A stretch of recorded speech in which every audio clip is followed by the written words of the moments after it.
అందరికీ నమస్కారం. అందిన జాబిలి రచన ఏ శ్రీదేవి గారు. చదువుతున్నది దేవి. 9వ ఎపిసోడు. చూడగానే తప్పకుండా లైక్ చేయండి. ఏమ్మా మాధురి, మీ నాన్నగారు లేకపోయినా ధైర్యంగా ఎంబీబీఎస్ చదివావు. చేతికందిన కొడుకు లేకపోయినా మగ రాయుడిలాగా సంసారాన్ని ఈదుకొస్తున్నావు. అన్నయ్యకి చూసి సంతోషించే యోగం లేదు. అన్నగారిని దలుచుకొని కాసేపు కంటతడి పెట్టింది. ఇలా నా దగ్గరికి రా మాధురి అంటూ మాధురి చేతులు ఆప్యాయంగా అందుకొని దగ్గరికి లాగి కూర్చోబెట్టుకుంది. అభిమానంగా మేనకోడలు కురులు నిమురుతూ ఆమెను చూసి అన్నయ్యను చూసినట్టే తృప్తి పడుతోంది. శివప్రసాదు, మమత ఈ కొత్త అత్త వంక వింతగా కళ్ళు వెడల్పు చేసుకొని చూస్తున్నారు. ఒరే క్షీరం ఇట్రా నాయనా, కొడుకుని గట్టిగా కేకేసి పిలిచింది. చదువుతున్న పుస్తకం అలాగే చేత్తో పట్టుకొని వచ్చాడతను. చూసావా మాధురిని అందామె మురిపంగా కొడుకు వంక చూసి మాధురిని చూపిస్తూ. చూశానన్నట్టు తలూపాడు. చేతిలో బరువుగా ఉన్న కూరగాయల సంచితో వచ్చింది మంజరి. అరేరే, సుకుమారమైన మరదల పిల్ల ఎంత అలసిపోయింది. నేను తోడు వస్తానంటే విన్నావు కాదు. నొచ్చుకుంటూ మంజరికి ఎదురుగా వెళ్ళి చేతిలో కూరగాయల సంచిని అందుకున్నాడు అతను. Thank you. మంజరి చిరునవ్వు నవ్వుతూ నుదుటి మీద పట్టిన చెమటలు తుడుచుకుంది. ఎవరితోనైనా ఎంత త్వరగా కలిసిపోతుందో మంజు విస్మయోల్లాసంతో చూసింది మాధురి. మంజరి కూరగాయలన్నీ వేటికవి వేరు చేసి సర్దడంలో మునిగిపోయింది. వాళ్లతో మాటలు కలపడం కష్టమనిపించింది. గదిలో కూర్చుంది. తిరిగి మనసు నిండా ఆలోచనలు ముసురుగున్నాయి. ఇప్పుడు వీళ్ళెందుకు వచ్చినట్టు? ఇన్నాళ్ళు తాము ఏమైపోయామో అయినా విచారించిన వాళ్లకు హఠాత్తుగా ఎంత దయ కలిగిందా? మంజరి గదిలోకి వచ్చి ఏదో పుస్తకం కోసం ఎదుగుతోంది. మంజు, ఎలా ఉన్నాడు కొత్త బావ? అసలు ఇంత హఠాత్తుగా మన మీద దయ్యందుకు కలిగినట్టు? ఏమో మరి, నిదానం మీదే కానీ తెలియదు. 4 రోజులు సెలవు పెట్టి వచ్చేట బావ. ఓహో, ఇంతకీ అతను ఏం ఉద్యోగం చేస్తున్నాడు? డిఫెన్స్లో ఎల్డీసీ. నీతో అప్పుడే మాటలు కలిపేస్తున్నాడే. పాపం మంచివాడక్క. ఏమిటో ఆ మంచితనం. అతనితో మాట్లాడితే నీకే అర్థమవుతుంది. నాకేమీ అర్థం అవ్వక్కర్లేదు. శ్రీనాథ్ మా హాస్పిటల్లో జాయిన్ అయ్యాడు తెలుసా? గొంతు తగ్గించంది. మంజరి కళ్ళు విప్పార్చుకుని విస్మయంగా చూసింది. ఇంకనే హాస్పిటల్ కాస్త బృందావనం అయిపోతుంది. నోర్మి, అతని ఆరోగ్యం బాగా దెబ్బతిందే. మరి మంచిదే. వచ్చింది ఎక్కడి నుంచి? గట్టి డోస్ ఇచ్చుంటారు జైల్లో. ఏదో నీ పుణ్యాన బతికి బయటపడ్డాడు. చెల్లెలు నోటి వెంట తేలిగ్గా వస్తున్న మాటలు వింటుంటే కోపం వచ్చింది ఆమెకు. ప్రస్తుతం కాకపోయినా నీకు కాబోయే బావగారు కాస్త గౌరవంగా మాట్లాడడం నేర్చుకో. మంజరి నవ్వుతూ వచ్చి అక్క మెడ చుట్టూ చేతులు వేసింది. ఆ కళ్ళల్లోకి గోముగా చూసింది. ఇంకా లైన్ క్లియర్ అయినట్లయినా మంజు అని తల్లి పిలుపు విని అక్కని వదిలేసి చెంగున పరిగెత్తుకుంటూ వెళ్ళిపోయింది. గదిలోకి పోబోతున్నదల్లా పక్కపక్క నవ్వులు వినిపించి చటుకొని ఆగిపోయింది. అయితే కాలేజీలో ఒక రికార్డు స్థాపించావన్నమాట. క్షీరసాగర్ గొంతు ప్రశంసాపూర్వకంగా. లేకపోతే ఏంటి బావా, మెల్లగా నడిస్తే మందగమన అంటారు, గజగమన అంటారు. వేగంగా నడిస్తే ఎక్స్ప్రెస్ అని, సాధారణంగా ఉంటే అమ్మమ్మ అని, కాస్త మోడర్న్గా అలంకరించుకుంటే ఫ్యాషన్ పీరియడ్కి వచ్చారా అని ఒట్టి అల్లరి మూక. మంజరి తమాషాగా కాలేజీ కబురు చెప్తుంటే ముగ్ధుడై వింటున్నాడు అతను. ఇంట్లో ఎవరు ఉన్న అలికిడే లేదు. ఎక్కడికి వెళ్ళారబ్బా అనుకుంటూ మంజు అని పిలిచింది లోపలికి వెళ్లకుండానే. రా అక్క. ఎవరున్నారు? నేను బావేగా. అమ్మ పిల్లలు ఏరి అంతా సినిమాకి వేయించేశారు. మరి మీరు వెళ్ళలేదా? వాళ్ళిద్దరిని మార్చి మార్చి చూసింది. నువ్వు ఒక్కతివే ఉండిపోతావని వెళ్ళలేదు. వచ్చిన దగ్గర నుంచి మాధురి గంభీర వదనం ఒక పట్టాన అర్థం కావడం లేదు క్షీరసాగరానికి. మంజరి ఎంత చలాకీగా తుళ్ళుతూ గెంతుతూ ఉంటుందో మాధురి అంత ముక్తసరిగా ముభావంగా ఉంటుంది. చొరవగా పలకరించిన అని సరిపెడుతుంది కానీ మనసు విప్పి మాట్లాడదు. అంజు, మేం రావడం మీ అక్కకి ఇష్టం లేదు కాబోలు. ఒక్కరోజైనా పెదవి విప్పి పలకరించలేదు. నిష్ఠూరంగా వచ్చిన ఆ మాటకి కంగారు పడింది. అదేం లేదు, నా మనస్తత్వమే అంత. మీరు మరోలా అనుకోవద్దు. మీ మౌనానికి నేను అదే అర్థం చెప్పుకున్నాను. మరి బావా, ఇన్నేళ్ల తర్వాతైనా మేమంటూ ఉన్నామని మీకు గుర్తొచ్చినందుకు నాకు చాలా సంతోషంగా ఉంది. ఆ మాటల్లోని అవహేళన అతన్ని ముళ్ళులాగా బాధించింది. నిజమే. అమ్మా నాన్న చాలా స్వార్థపరులాగా ప్రవర్తించారు. ఇటువైపు వస్తే ఏదైనా బాధ్యతలు నెత్తి మీద పడుతుందేమోనని తప్పుకున్నారు. ఈరోజు అవసరం వచ్చిందని మాలాంటి వాళ్లతో తీరే అవసరాలు ఏముంటాయి బావా? అవసరాన్ని మించిన అనుబంధం మమ్మల్ని ఇక్కడికి లాక్కొచ్చింది. అమ్మకి హఠాత్తుగా మేనకోడళ్ల మీద ప్రేమ కలిగింది. వెల్తిగా నవ్వాడతను. అబ్బా, గత జల్ల సేతు బంధనం ఎందుకే? జరిగిందేదో జరిగిపోయింది. బావ హిందీ పాటలు బాగా పాడతాడు, నీకు తెలుసా? ఉత్సాహంగా అక్క కళ్ళలోకి చూసింది. ఏ మాత్రం ఉత్సాహం చూపకుండా లేదన్నట్టు తలూపించింది. ఆమె నిర్లిప్తత చూసి క్షీరసాగర్ హృదయం కలుక్కుమంది. అక్క మౌనానికి అర్థం చెప్పుకోలేక తికమక పడిపోయింది మంజరి. శ్రీనాథ్కి ఎలా ఉంది అక్క? బాగా కోలుకుంటున్నాడా? అతి కష్టం మీద ప్రసంగం కట్టిపెట్టు. ఇక ఆ పైన సంభాషణ పొడిగించడం ఇష్టం లేక యువతలకు వచ్చేసింది. మాధురి వెళ్ళిపోయాక ఇద్దరి మధ్య సంభాషణ అంతా ఉత్సాహనకరంగా సాగలేదు.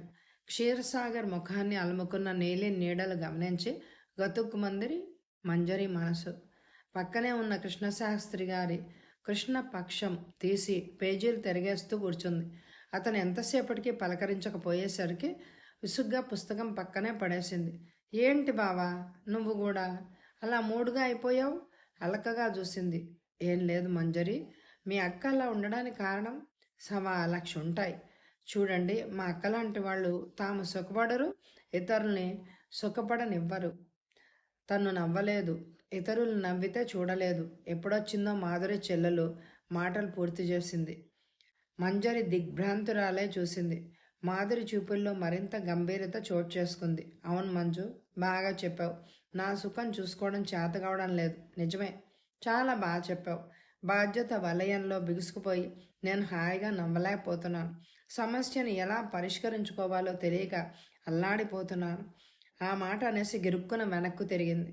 చాలా తొందరపడ్డావు మంజరి, ఆమె మనసు నొప్పించావు. మంజరి తప్పు చేసిన దానిలాగా తలంచుకుంది. శ్రీనాథ్ పూర్తిగా కోలుకున్నాడు. మాధురి సన్నిధి అతన్ని మహదానందంలో ముంచేసింది.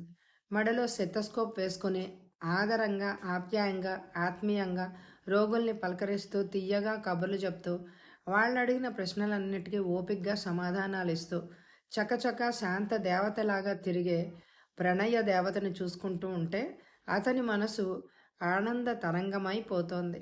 ఇలాంటి డాక్టరు తమ పల్లెలో ఉంటే ఎంత హాయిగా ఉంటుంది.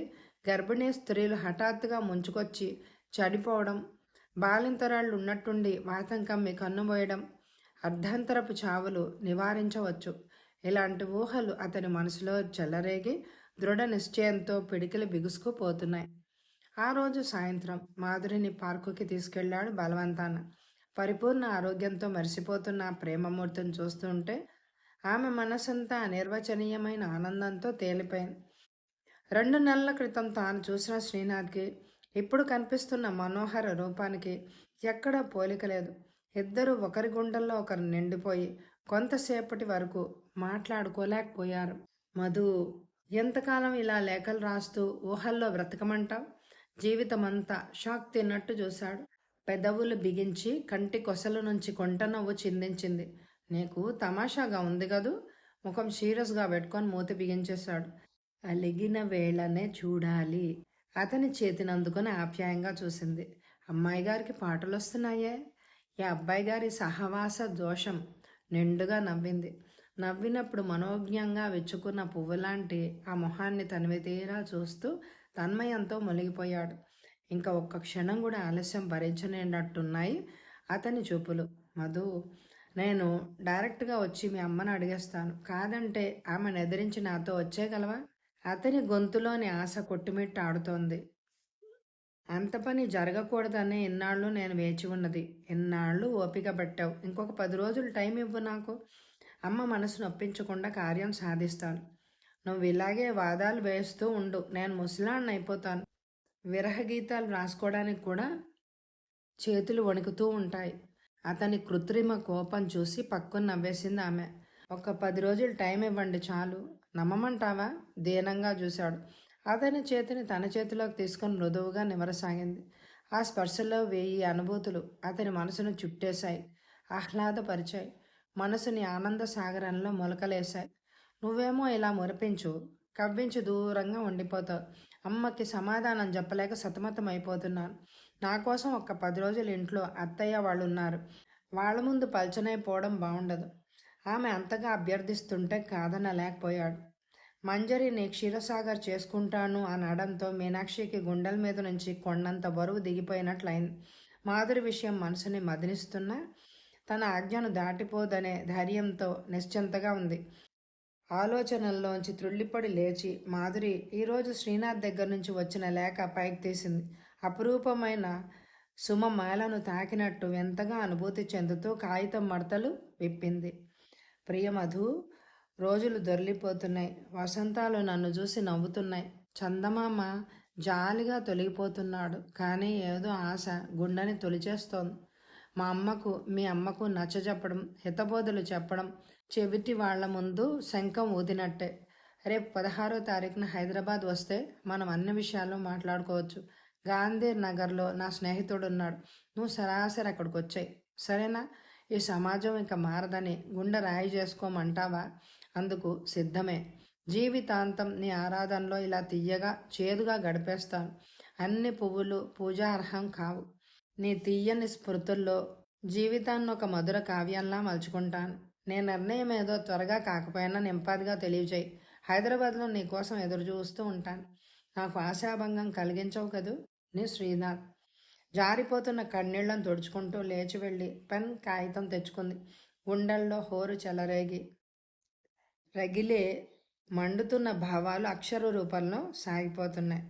ప్రియమైన అమ్మ పాదాలకు నమస్కరించి, అమ్మ, నిన్ను నోరు తెరిచి నేను ఏది కావాలని అడగలేదు.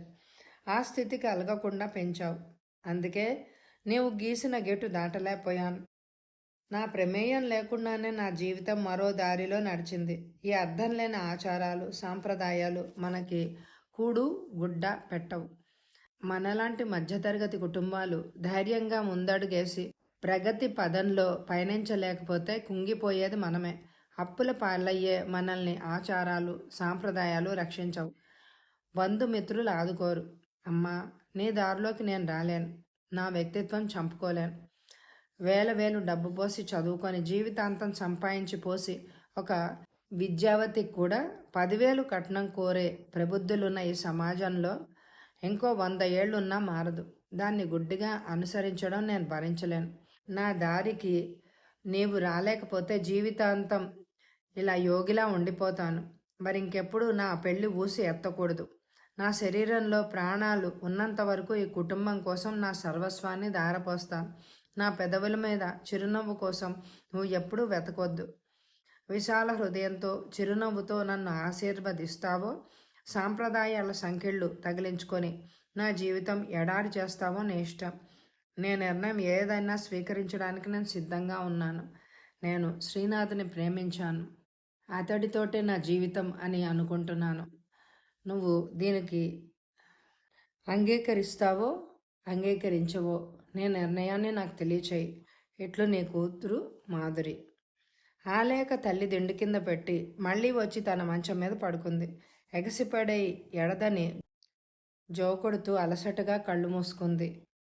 మర్నాడు తల్లి కొంత గొడవ చేసినా చివరికి కూతురు జీవితం అలాగే మూడుబారిపోతుందని తన దుఃఖాన్ని తనలోనే దాచుకుని ఆమె సుముఖత చూపించింది. దాంతో అందిన జాబిల్లిని అందుకోవడానికి పరుగులు తీసింది మాధురి. ఆ క్షణంలోనే కథ సమాప్తం. నిధి అనే సోషియో ఫ్యాంటసీ నవలతో మళ్ళీ మీ ముందుకు వస్తున్నాను. జనవరి 5వ తారీఖున ఉదయం 10 గంటలకు ప్రారంభమయ్యే వెంకటేష్ గారు రాసిన స్వాతిలో ప్రచురింపబడిన నిధి అనే నవలని అందరూ ఆదరిస్తారని మనస్ఫూర్తిగా కోరుకుంటూ thank you very much my dear friends.